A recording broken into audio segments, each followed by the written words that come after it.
And y'all have seen a video gone viral with me speaking very openly and candidly about the past. And as I was on that stage saying what I was saying, let me be clear. It was intentional.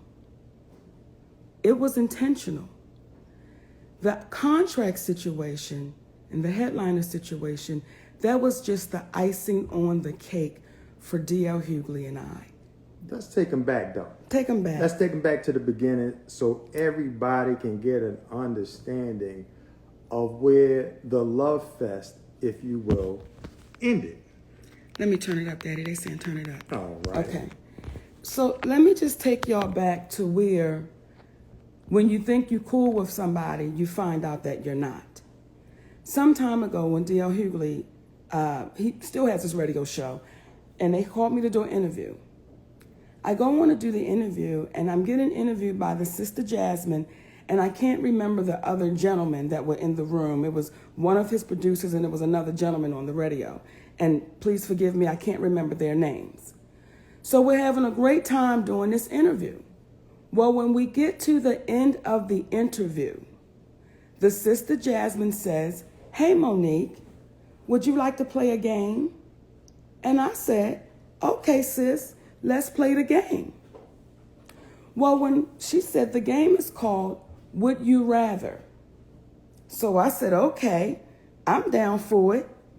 And then the sister says to me, "Would you rather your husband sleeps with Lee Daniels with a condom or Corinne Steffens without one?"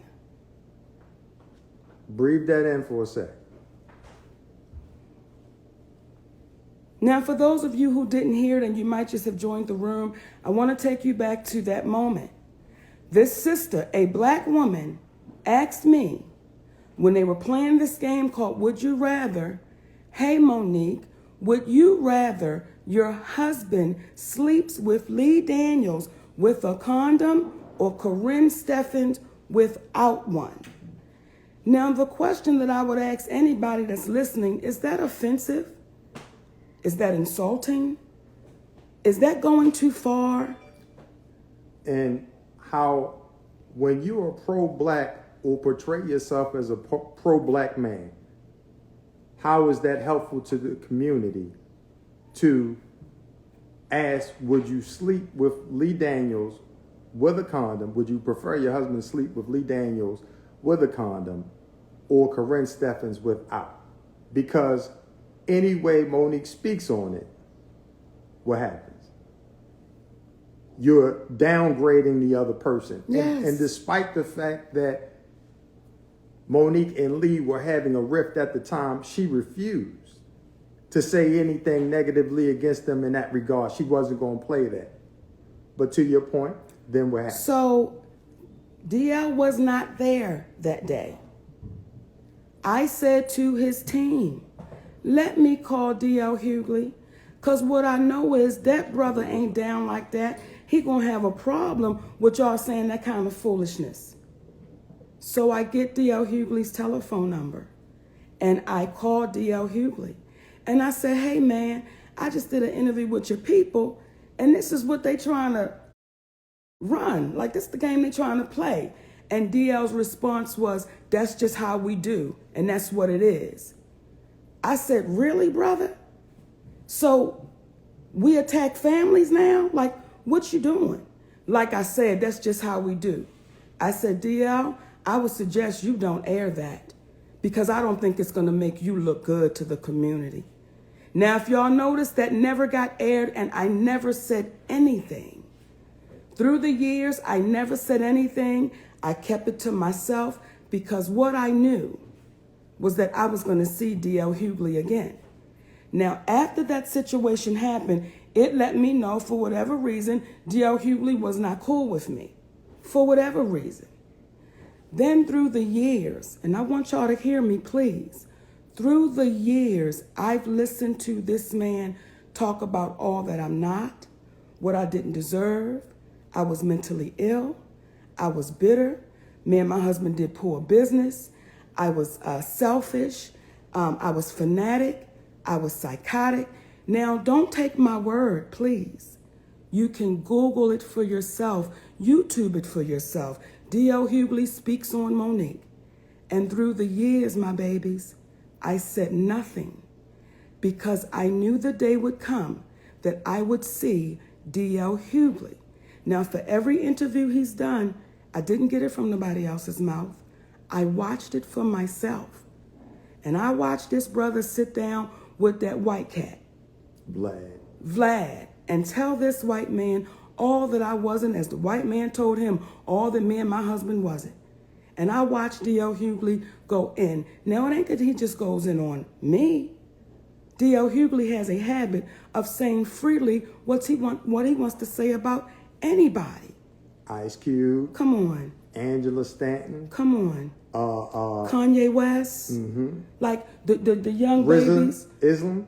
The young babies, the rappers, Young Thug and Gunna. Yeah. See, and let me tell y'all, when I made that joke about you, D.L. Hughley, I didn't think you would get tender in your feelings because you made the comment about the baby stage names and you said with names like that, don't you think they would wind up in jail? Well, that's what you said. Well, I thought I was coming back being clever, making a joke because you know back in the day when somebody was on the DL, you know what they were.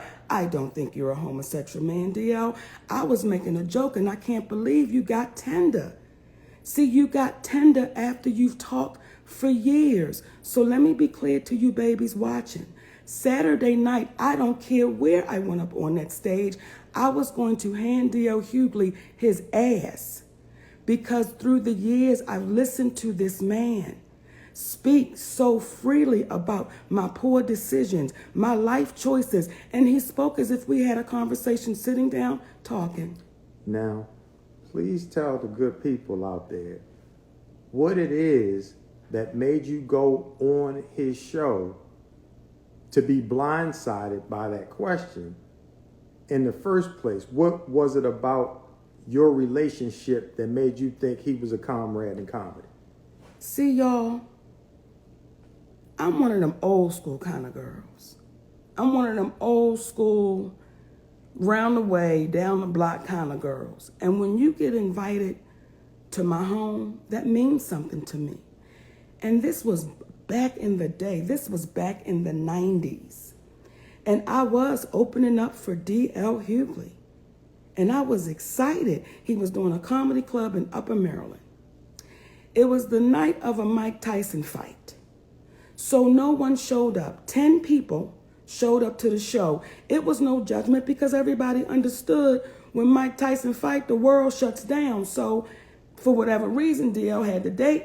They booked me on the show with them. I'm excited. We get there. It's 10 people. I say, hey, DL, so the night's not a total bust. Why don't you and your audience, because they came to see him, come on back to my home. We can watch the fight. I'll fix some food. Let's have a good time. So I invite this man back to my home. Now, I don't know about y'all, but my home is my sacred place.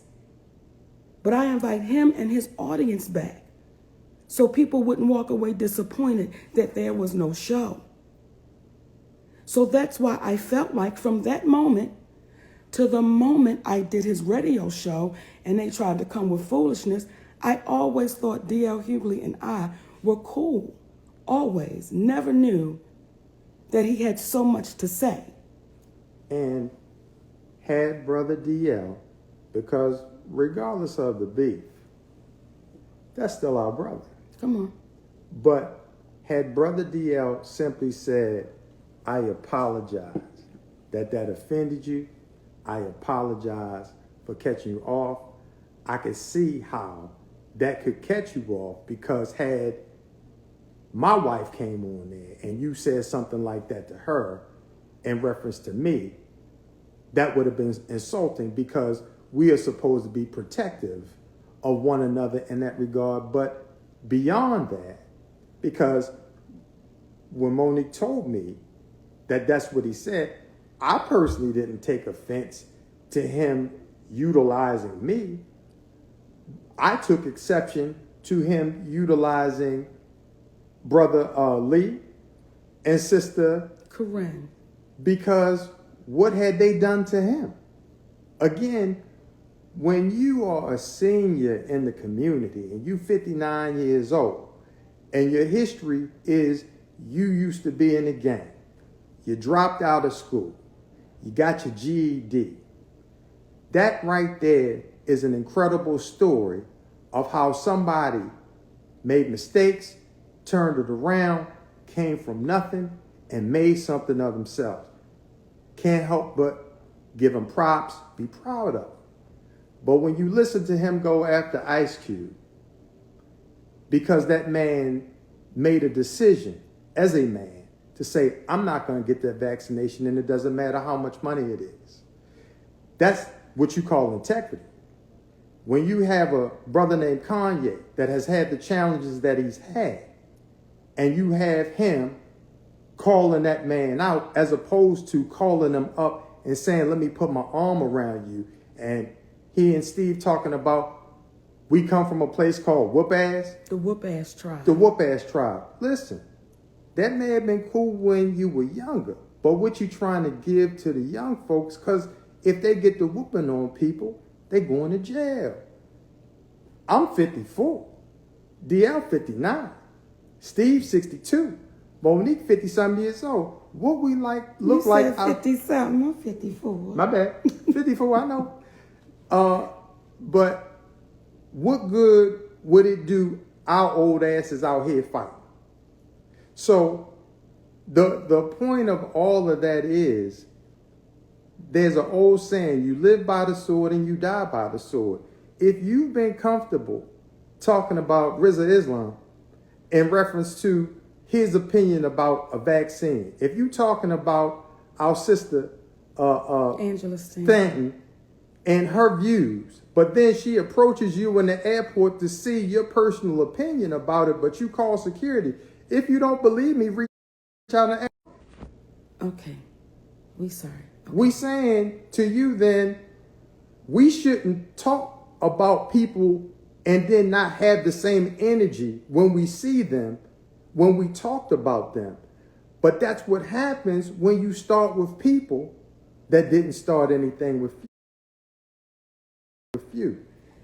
Go ahead. No, baby, go ahead. Oh, and I want to address something too, because I want y'all to watch how people like D.L. Hughley will throw smoke and mirrors to try to distract from what it really is.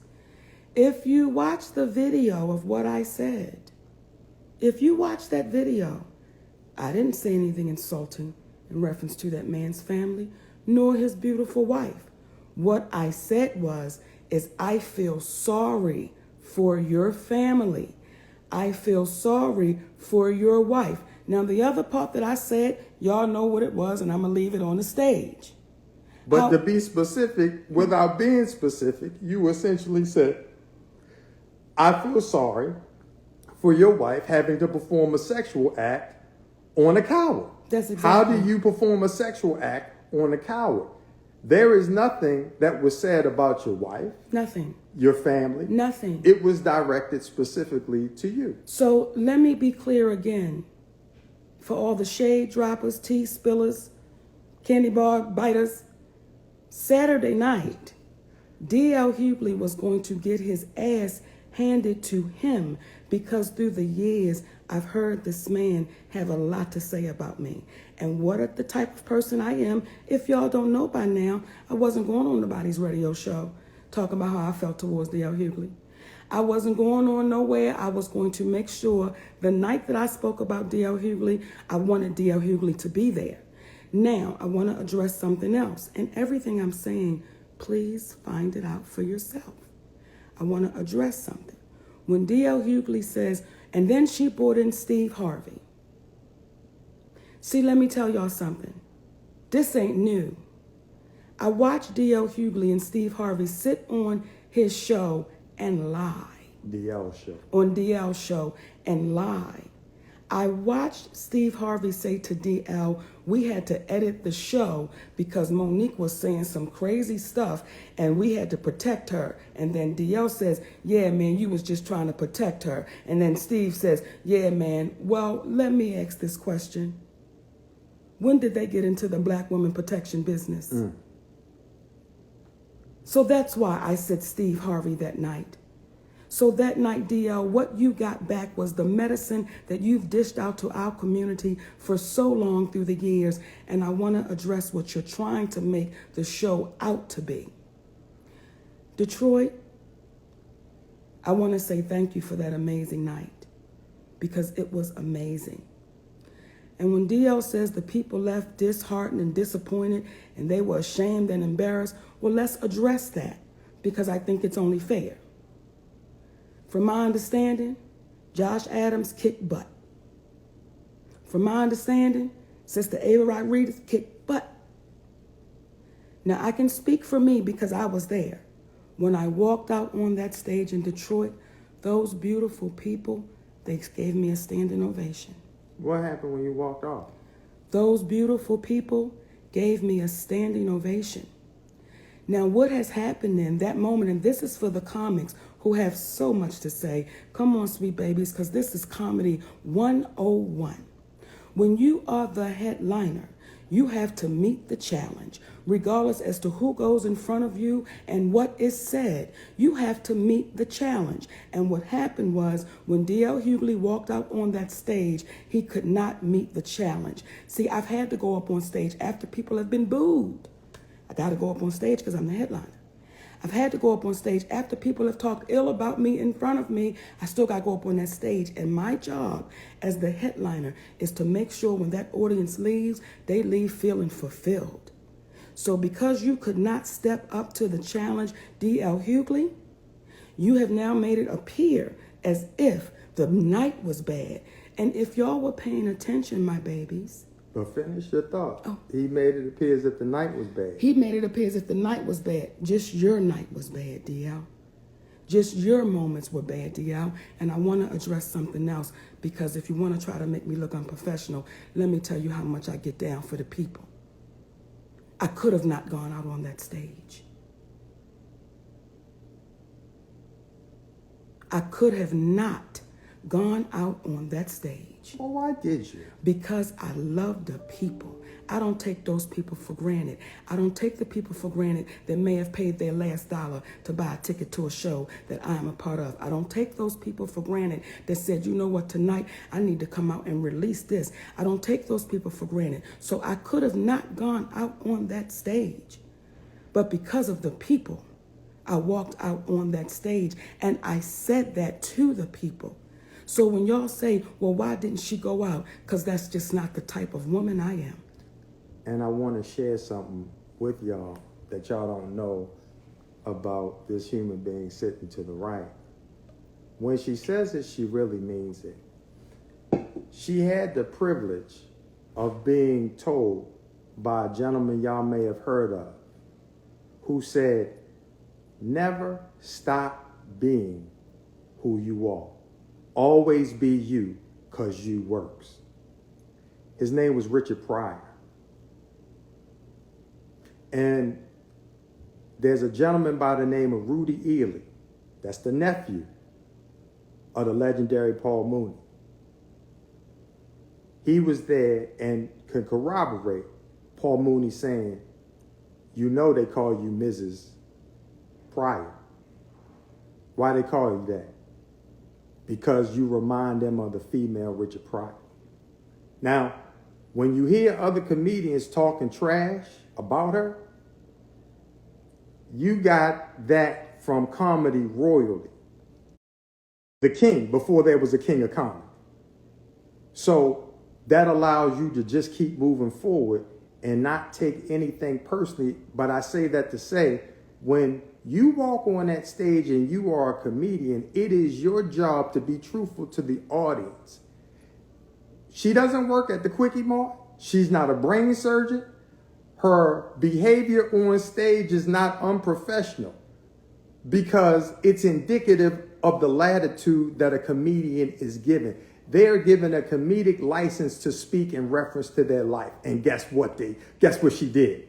She spoke about her life, because she would be doing the crowd a disservice to hold all that back and say nothing. And part of the reason why we're having the conversation out loud, because there are many of us who've been enslaved in our thinking to believe that everything that happens that's volatile, that could be construed as embarrassing, should be kept quietly. And what happens is, in self-defense, they teach women especially, if you are ever abducted in a parking lot, you must scream and yell because that is your best opportunity for survival. Because if the accoster, if the rapist, if the abductor gets you in the privacy of their home, you're at their mercy. Come on. So when you stay silent, you are at the mercy of the victimizer. But when the victimizer is trying to victimize you, it is your best bet to drag them out into the public end so they can take accountability for what it is that they've done. And that's what she did that night. And please, my babies, do your own homework. Pull it up for yourself. And then ask yourself, how many times am I going to get poked? How many times is people going to just start messing with people that's not messing with them? So again, what happened Saturday night? I'm going to say it again. D.L. Hughley was going to get his ass handed to him. Because once y'all go back all through the interviews, I'm going to be shocked. I will be shocked if y'all say, Mo, I'm surprised you didn't get this, brother, a lot sooner, because it went on for years. And when Brother DL says, Monique does what a lot of women do, and that's weaponized feminism. No, what a lot of women do is they get mistreated because they're feminine, because they happen to be women. So when a woman takes the course of facing her opposition head on, she's a bitch. She don't know what she's doing. She being disrespectful. I mean, what's the name of the book Brother Steve Harvey wrote? What was it called? Act like a lady, but think like a man. What? Do y'all see what we buy into? I'm not equipped to think like a man. I'm not equipped to think like a man. And why does a woman have to think like a man in order to be accepted?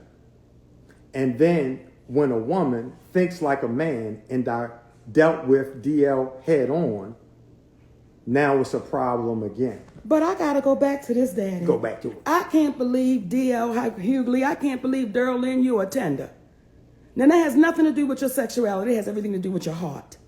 I can't believe you that tender. I can't believe, and she was, what is the word he uses? Because he's using one of those words. It was vile. Oh, yes. I can't. You, brother, you are in your feelings. I cannot believe that, DL. And for the comedians, pay attention, baby. Pay attention. See, when you run your mouth about other people and you don't know who you running up into, and then you get to running into a brick wall, and then you want to play victim and fall out and act like you've been damaged, come on. Like I said, I feel sorry for your family, brother. If I may.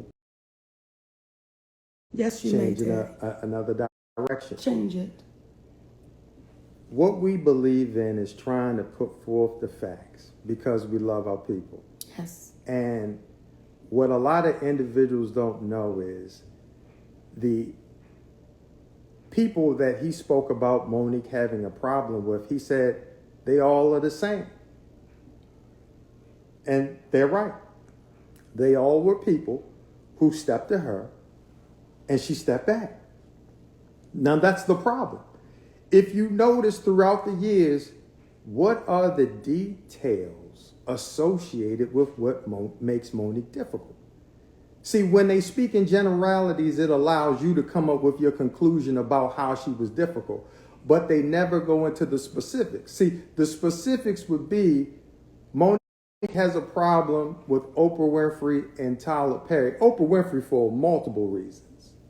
Besides the fact that as a black woman who privately said, and here's that word again, privately communicated to Monique and I that her position for not campaigning for an award was right and it was fair because everything she did was up on the screen. in addition to the fact that she had no contractual obligation to do anything for Lionsgate. When you have Tyler Perry, who privately admits the same thing, but also says, anything they ask me to do is what I'll do. When you have a billionaire who says, anything they ask me to do, I'll do, what begins to happen is they'll use his actions of compliance to put down everybody else. So Monique was supposed to do something for people that she owed nothing. Now, if you think that she was wrong for that, this is what I would suggest you do. When you go to work tomorrow, or if you're at work right now, go to your boss and say, listen, moving forward, I've been tripping. I've been looking for money at the end of the week for my job. Moving forward, I'm going to work for you and let you make money off of me and I get nothing in return. If you think that what she did was inappropriate. The black woman is violated so much that y'all heard the recording of Tyler Perry saying he was wrong and he was going to make it right, and he is yet to make it right, but nobody is saying anything to him because he's Tyler Perry. There's a quote that goes, some people are fearful of the truth. They are fearful of hearing the truth because they are afraid it will destroy their illusion. Take away our God. And we got to be connected more, not to who the celebrity is, not more to who's black, not more to who's white, not more to who's a Democrat, not more to who's a Republican. We've got to be connected to what's right. And sometimes when you're connected to what's right, you got to face the ridicule associated, but I'd rather face the ridicule.